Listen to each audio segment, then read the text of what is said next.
Namanya manusia kita Bapak Ibu nggih. Jangankan sida, jangankan kita, istilahnya tuan guru, kiai, ustadz, yang lebih dari itu, sahabat-sahabat, orang-orang hebat, pasti ada kesalahan, kehilafan. Hanya Nabi kita, Nabi besar Muhammad sallallahu alaihi wasallam yang maksum. Kalau yang lain-lain pasti ada kurang lebih, apalagi kita yang banyak sekali kekurangan. Maka Nabi berpesan, kalau tiang misal melakukan as-sayyi'ah, sesuatu yang buruk, maka pesan Rasul dalam hadis ini, segera susulkan perbuatan yang buruk itu dengan perbuatan yang baik, supaya yang buruk itu dihapus oleh Allah. Paham Bapak Ibu? Kalau kita misalnya kelepos, atau jangankan kelepos, memang sudah pegawaian kita, misalnya kita senang bicarakan orang, begitu kita ingat, ya Allah, astagfirullahaladzim, saya banyak ghibah, maka segera susulkan perbuatan yang buruk itu dengan bersegera berbuat amal-amal yang baik. Banyak-banyak bersedekah, banyak-banyak beristighfar, banyak-banyak silaturahim, banyak-banyak sholat sunat. Apalagi kalau kata para ulama, ditambah dengan taubat yang khusus terkait dengan amal yang buruk itu. Tanpa taubat yang khusus, kalau menurut hadis ini, tampuha, yang baik menghapus yang buruk. Tapi kata ulama, kalau disempurnakan dengan taubat yang khusus, maka itu jauh lebih baik. Paham Bapak Ibu? Kita misal ya, mohon maaf, sibuk sampai kemudian sholat lewat dari waktunya.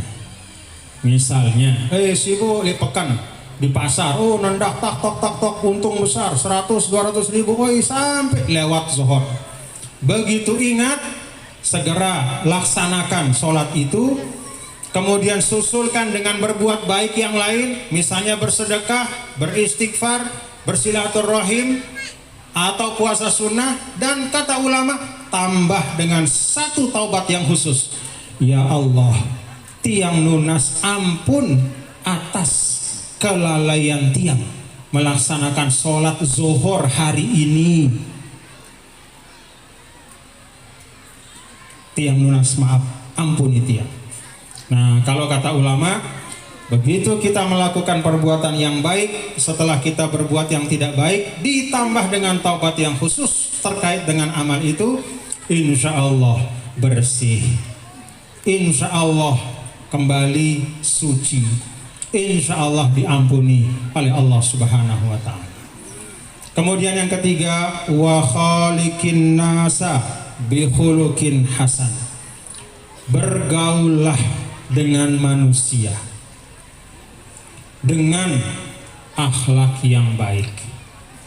Nah, ini yang ketiga Bapak-bapak Ibu, ini penting untuk kita renungkan, karena dalam hadis ini Nabi kita, Nabi besar Muhammad sallallahu alaihi wasallam memerintahkan kita untuk berakhlak yang baik, bukan hanya kepada umat Islam, bukan hanya kepada yang satu organisasi, bukan hanya yang satu pondok pesantren, tapi annas.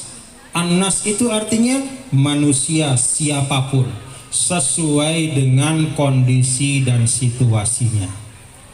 Tentu berbuat baik kepada ulama ya beda ya kadarnya dengan berbuat baik misalnya kepada orang yang sekedar berjumpa di jalan. Kalau misalnya dengan ulama guru kita, misalnya dulu dengan Al-Maghfurlah Maulana Syekh, tanda kita berbuat baik, kita datang, kita bersilaturahim, kita mencium tangan beliau, kita minta doa kepada beliau, kita ikuti perjuangan beliau. Itu cara kita untuk bergaul dengan guru kita. Kalau berjumpa dengan orang di jalan yang tidak kita kenal, ya cukup misalnya dengan Assalamualaikum warahmatullahi wabarakatuh. Kalau kata ulama, ada 4 hal tentang wa khaliqin nas, bergaul dengan manusia dengan cara yang baik. Ada 4 hal. Apa itu? Pertama, tahammulul aza. Kalau ada sesuatu yang tidak baik, yang kita tahammulul jafa, Kalau ada sesuatu yang tidak baik, sikap orang, kita sabar. Itu yang pertama. Pernah ketemu orang yang tidak suka sama kita? Pernah? Tidak suka itu tidak mesti ada sebabnya. Sulun-sulun doang dia demen